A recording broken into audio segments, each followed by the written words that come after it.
JavaScript complet, c'est du lourd pour vous, chers apprenants.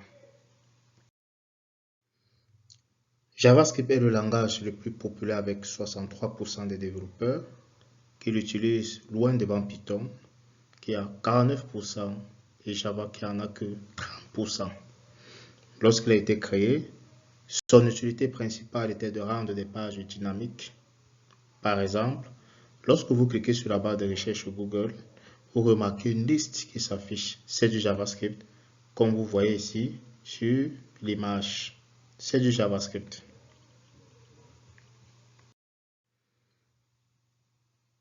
De base, le JavaScript ne servait qu'à rendre des pages dynamiques, avec par exemple des lives sur YouTube, sur Facebook. C'est du JavaScript. Il faut savoir que le JavaScript est un langage interprété, c'est-à-dire que le code n'est pas transformé en un autre langage binaire ou autre, contrairement au C++ et au Java, qui est d'abord compilé en langage binaire afin d'être compris par nos machines. Et là, vous avez une illustration qui vous démontre ce langage interprété par rapport au langage compilé que vous voyez sur l'image. Pour éviter que le JavaScript ne soit que utile sur les navigateurs, en 2009, ils ont créé Node.js, qui est un outil qui va permettre de faire comprendre le JavaScript directement par ton ordinateur sans passer par un navigateur web.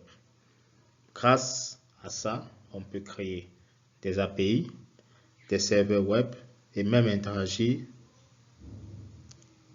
dans nos databases directement en JavaScript. Node.js ici va nous permettre plus facilement d'avoir accès à nos databases, comme vous le voyez sur l'image. Le langage JavaScript, nous distinguons deux types de données. Les données primitives avec le type de données number, string, boolean, null, undefined. Et les types références avec les objets et les arrêts. Pour déclarer aujourd'hui ce genre de variable, on peut utiliser let ou const. Mais var n'est plus recommandé en JavaScript. Donc, let ou const sont des éléments que nous allons utiliser pour déclarer nos variables. Comme vous le voyez sur l'image en dessous.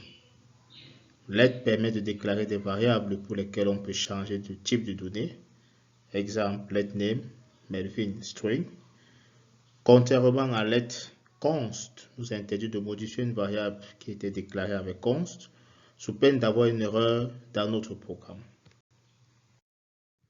Type de référence array. On aura par exemple des arrays dans lesquels on peut facilement mettre des strings, des nombres. Encore une fois, les types sont dynamiques pour ajouter. Pour ajouter un élément dans un tableau, on pourra utiliser la fonction push. Et pour récupérer un élément dans un tableau, nous pourrons directement utiliser l'index. Voici sur l'image l'illustration. Le type de référence objet. Ici, on aura des objets qu'on peut déclarer et récupérer. Les infos avec les dates, notation ou avec les crochets, suivi d'un nom de clé. Les objets représentent une sorte de dictionnaire qui mélange une clé avec une valeur. Vous avez devant vous l'illustration par rapport au type de référence d'objet. Voilà en quelque sorte une approche basique du langage JavaScript qui va vous permettre de mieux réaliser votre site web et vos applications. Pour ceux qui sont intéressés par cette formation, n'hésitez surtout pas à vous inscrire en cliquant sur le bouton et vous allez remplir les informations nécessaires, puis vous pourrez payer par Orange Money ou par MTN Money. Par la suite, nous allons vous programmer déjà par rapport au choix de votre formation.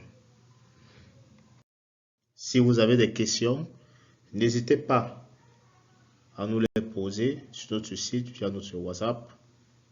Nous vous remercions et nous espérons vous attendre nombreux pour cette formation.